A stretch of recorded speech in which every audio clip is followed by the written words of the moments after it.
Okay, let's start the chapter.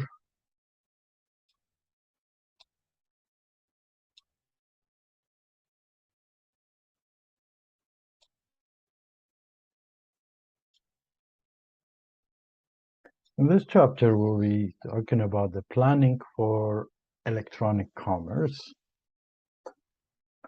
The learning objective is how to identify, benefit, and estimate the cost of online business initiative.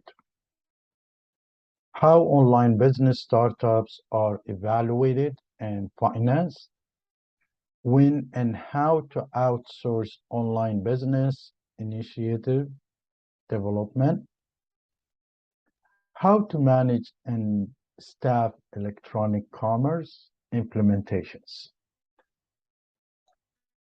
Now, we need first to identify, benefit, and estimate the cost of the electronic commerce initiatives, because they are the key to successful implementation of information technology projects.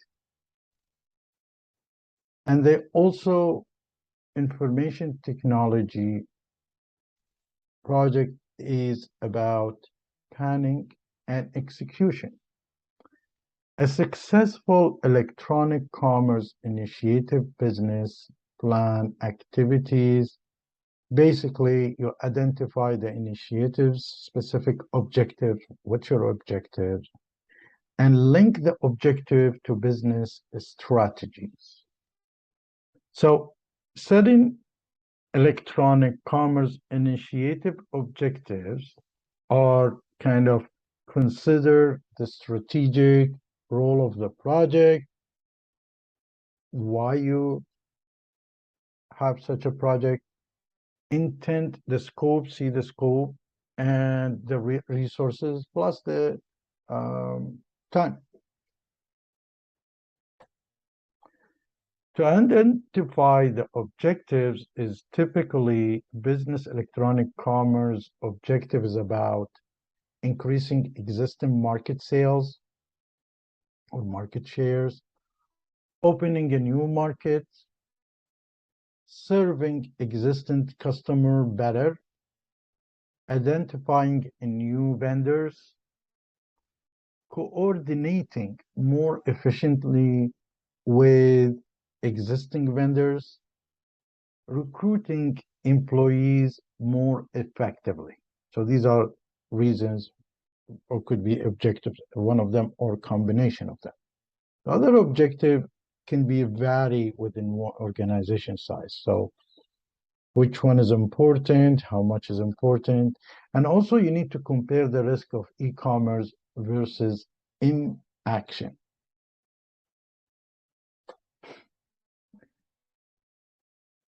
So there is what you call a downstream strategies, which is our tactics to improve the value business provided to the customers. And then you have the upstream strategy, which is focused on reducing costs or generating value, working with the suppliers or inbound providers. There's a few software also for upstreams and downstreams, and now probably you know what it means when they say it as an upstream software. And also there is a web use for businesses. There is attractive sales channels for, for many firms. It's attractive for the businesses. It also can be a complement business strategy, such as like improving competitive position, and also inspire business to undertake activities.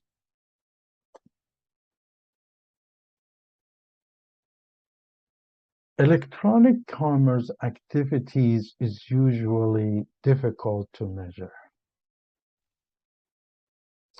First wave of e-commerce activity, we saw that existed without specific, you just no measures goals. You just have a website. And plenty of investors for highly speculative activities. That's when the e-burst happened. And then we saw that success and failure start getting measured. Then we have the second wave of e-commerce activities where businesses took a closer look at the benefit and the cost. And also they knew good implementation plans set specific objective for benefits achieved and cost incurred. Then we had the third wave of e-commerce activities, which is impacted by smartphones and tablet devices. The web access in many more locations changed nature of online communications. So you have some kind of a chatting or bot there. Technology benefit became more easily acquired. And the smaller business electronic commerce activity increased the anticipated. That's when the fintech really took off. Now we need to identify and measuring the benefit. And we notice that some benefits of electronic commerce initiatives are obvious, tangible, easy to measure, like increase the sales or reduce the costs. Other electronic commerce initiatives are more difficult to measure, like customer satisfaction, and they call them intangible benefits. So the other issue is to set a measurable objective, even if they are for intangible benefit. So if this is an intangible benefit, can you set up a measurable objectives? So how we can measure customer satisfaction based on a number of return customers? That's one of the way of doing it. Or we can do a survey.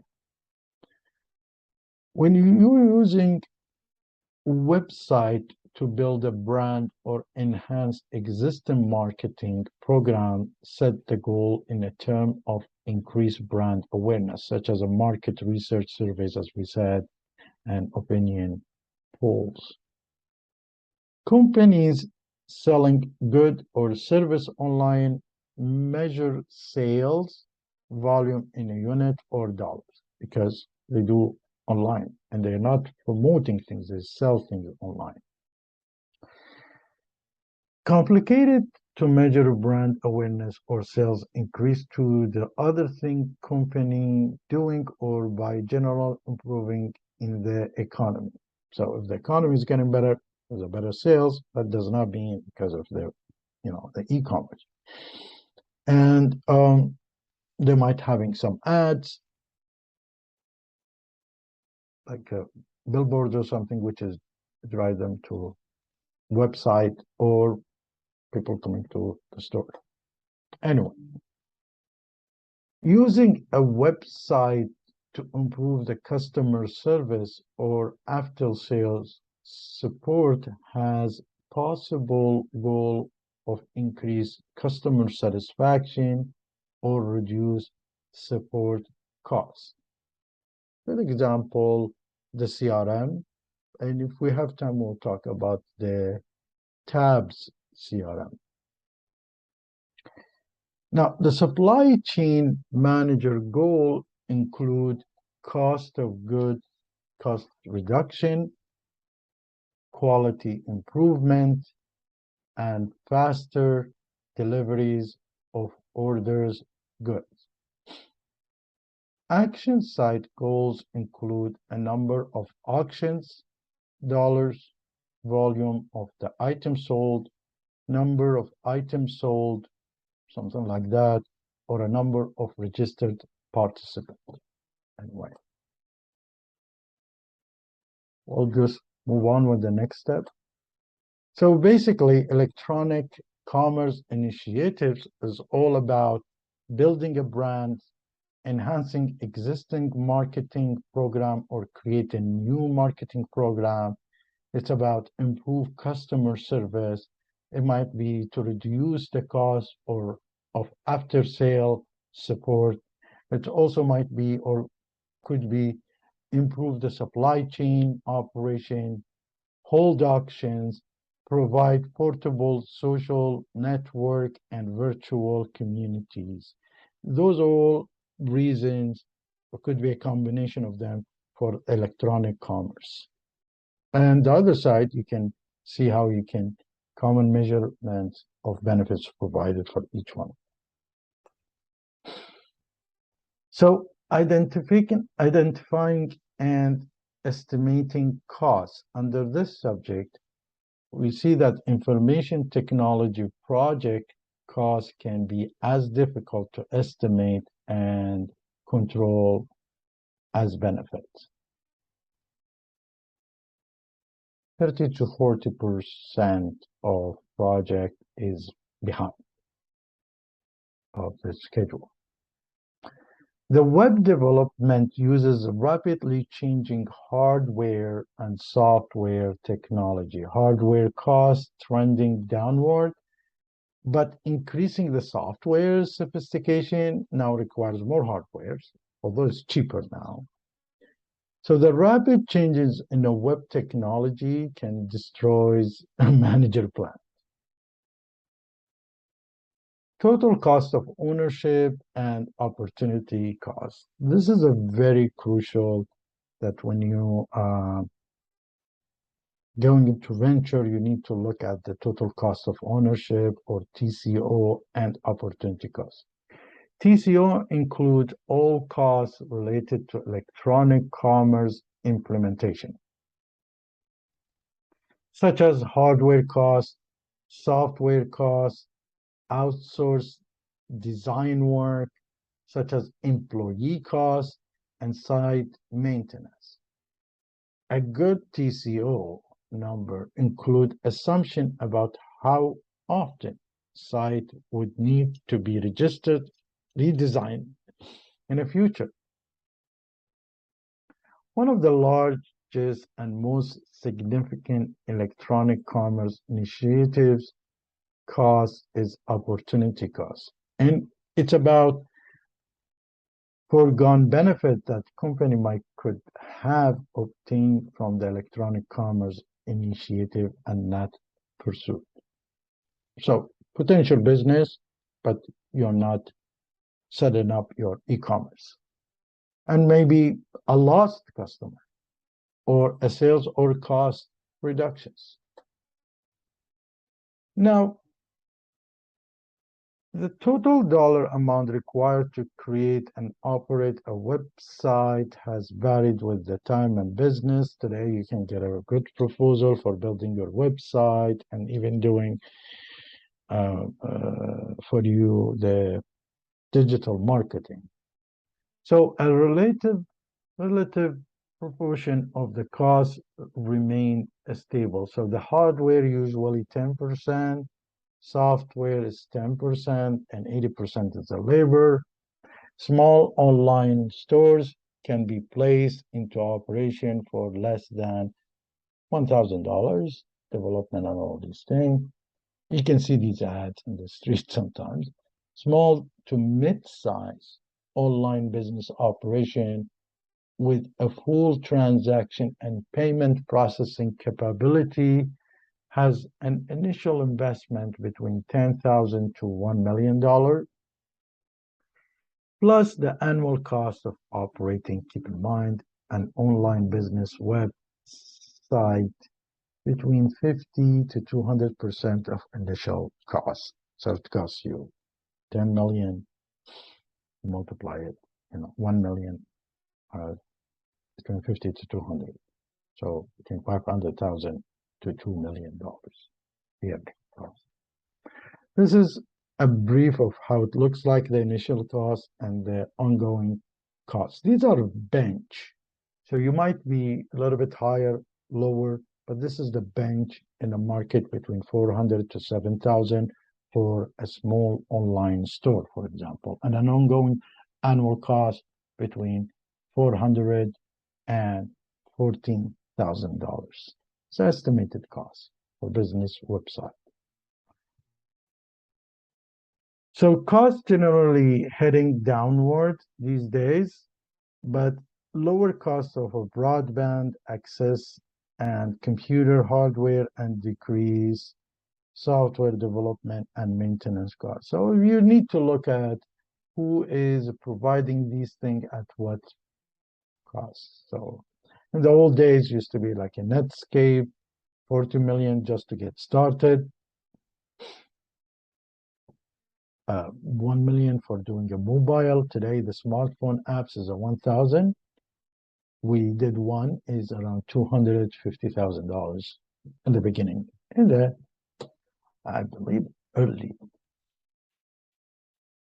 late 1990s, early 2000s, something like that. Cost around, yeah, 900 and $250,000 probably or more. I don't know. Anyway, so the important web hosting service features that you need to look at its functionalities, reliabilities, scalabilities, security, whether there is a backup and recovery, and the last thing you can look at it is the cost.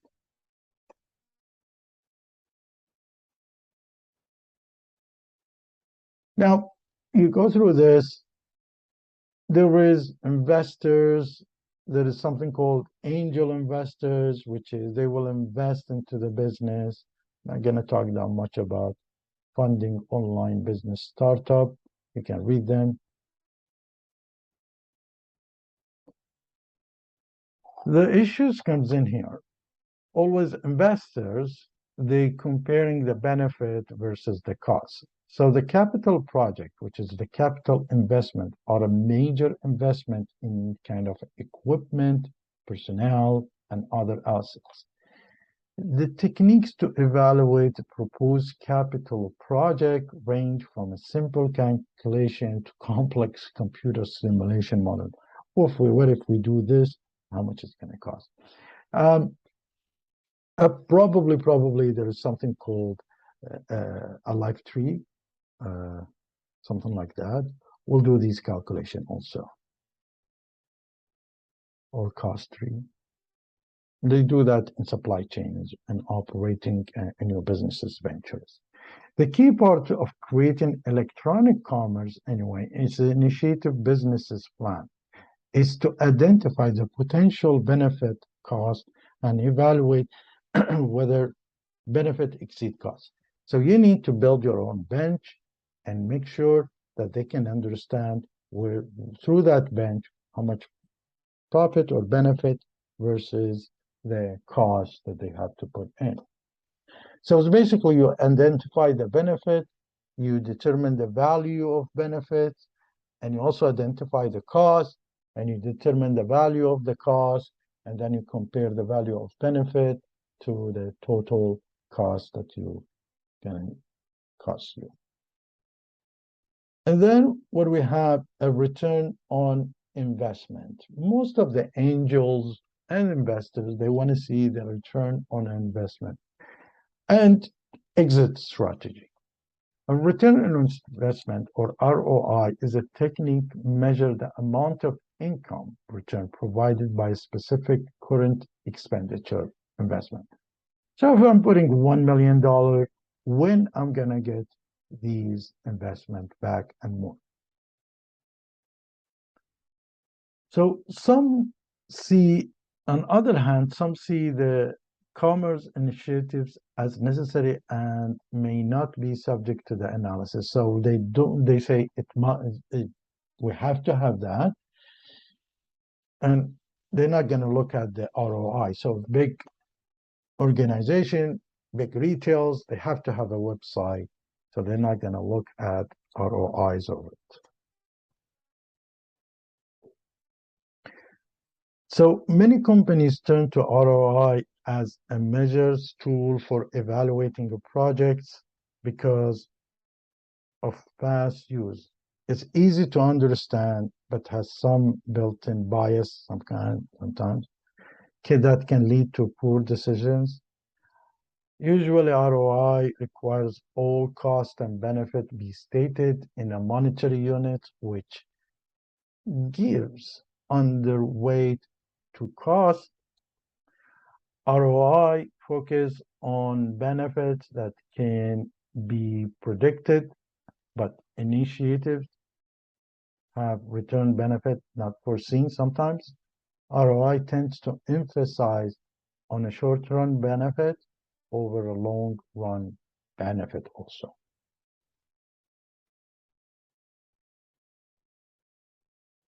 So there is a certain strategic of how to build a website. You might start by kind of a website, begin with a static brochures, regular brochure, you put them there. And then you move on with enhanced personalization and customer relationship management features. Maybe you can redesign to work better with the mobile devices. Recently, we've seen that the site have become integrated with social media networks, for example. Transform requires software development. That's all necessary. You can look at this in a 9496 static brochure, and then transaction processing happened. Then we had enhanced transaction processing, and we have a now platform and media integration too. The question comes in, all this investment that's necessary, should I have internal development or outsourcing all this? Some companies use the contractors to handle the entire online business site development, outsource everything. And you see these ads available. They can outsource these for you. But most of the company understands sites are too important to the future to risk outsourcing, so they will want to take care of it themselves. And because, when you outsource it, people who does these, they're not 100% aware of what's going on in your company, what's your strategies. So the key to success is finding the right balance between inside and outside support for the project. So what do you need in the internal team? First step in deciding what to outsource is to create an internal team that is responsible for the project.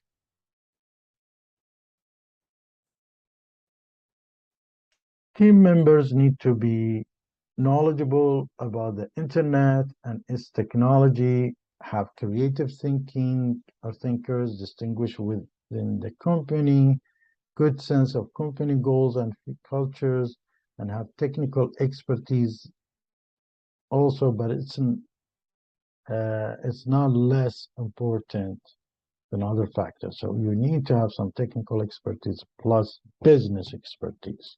Although the business comes first, it's easy to teach people the technical expertise. It's in comparison with the business expertise. Okay? Now, measuring achievement of a team is also important.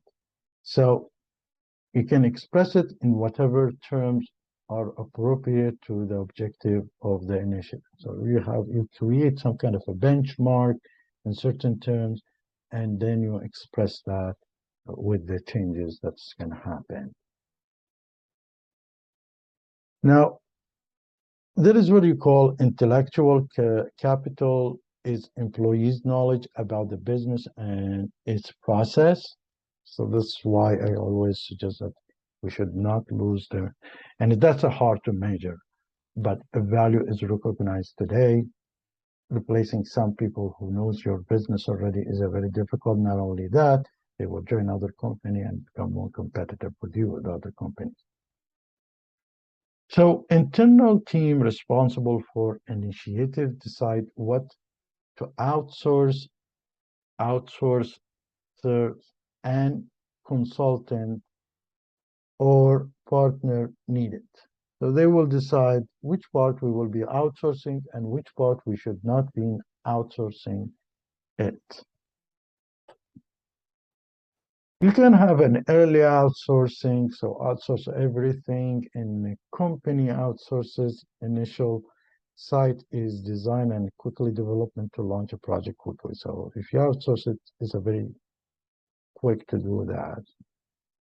Company-owned information system people work closely with the outsourcing team. So you have a team internally in charge of the outsourcing, or it could be a consultant to do that for you. That's an early outsourcing. Then you have what you call a late outsourcing. And it's about companies' information system professional perform initial design and they develop because might be the outsource is you don't want to be exposed in the early stage. So you do the design and everything inside. And then once you start getting bigger and more heading there, then you're probably going to outsource it.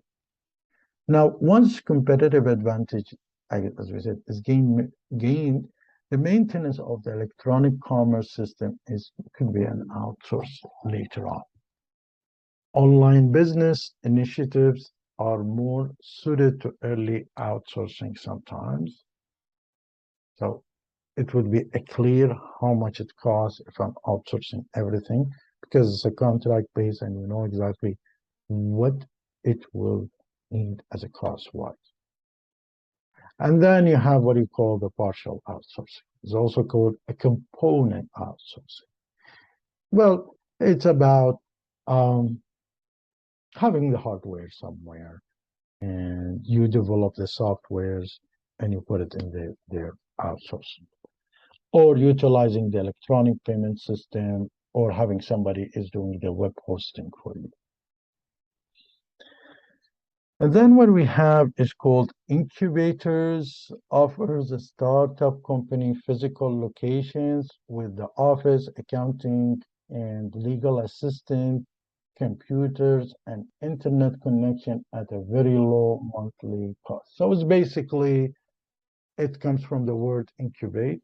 Google does that a lot. In web service there for Google, there's also lots of incubators there to develop these things. And if it booms, then they can gain some shares. Now,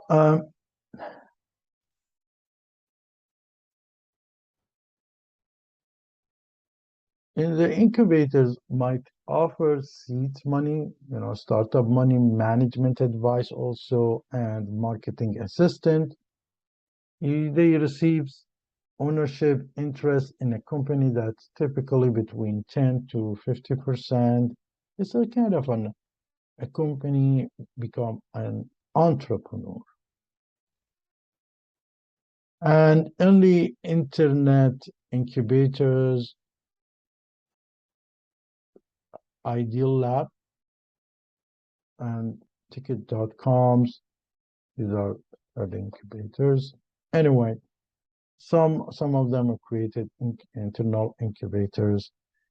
And they're most unsuccessful and shut down mostly because internal incubator is basically is part of your company. And creating incubators, it's a better you have a department of entrepreneurship. As strategic partner incubator have yielded better result than the old style method. So some outsource comes in, makes a third-party application that helps your performance of your application, for example. And then you have what you call accelerators. And it's about company that perform a function similar to that of an incubator, but with a different activity structure. It's tend to work with entrepreneurs who have already developed their idea into a business. So somebody will adopt and accelerate you. Angel investors is kind of an accelerator too. Project management, we can talk about the project management. It is a very important subject. Its plan include cost, schedule, performance. A good project manager the qualification is always have to manage, or she always has to manage time, scopes, and the cost. A good solution, a good software that help a project manager for a mid-size to large size is Oracle Primavera. For a mid-size to small size and mostly used is Microsoft Project. And there is others like open source options like Open Workbench, Open Proj, and Redmine. There's hundreds of them. COO, Chief Information Officer, or Chief Technology Officer, is used by company top technology manager, the Chief Information Officer, or CEO. The technique is to monitor each project like it was an investment in a financial portfolio. Allows the trade-offs between cost, schedule, and quality across the project as well as within the individual project. Provide more flexibility in allocating resources to achieve the best set of benefit from all projects in the most timely manner. And the usual Chief Information Officer assign a ranking for each project based on importance to goals and the level of risk.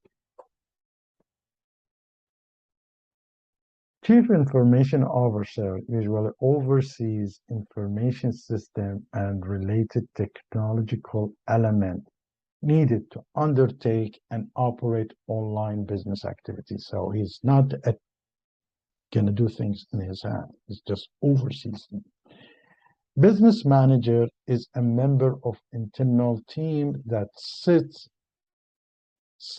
project objective and is responsible for implementing and reaching them.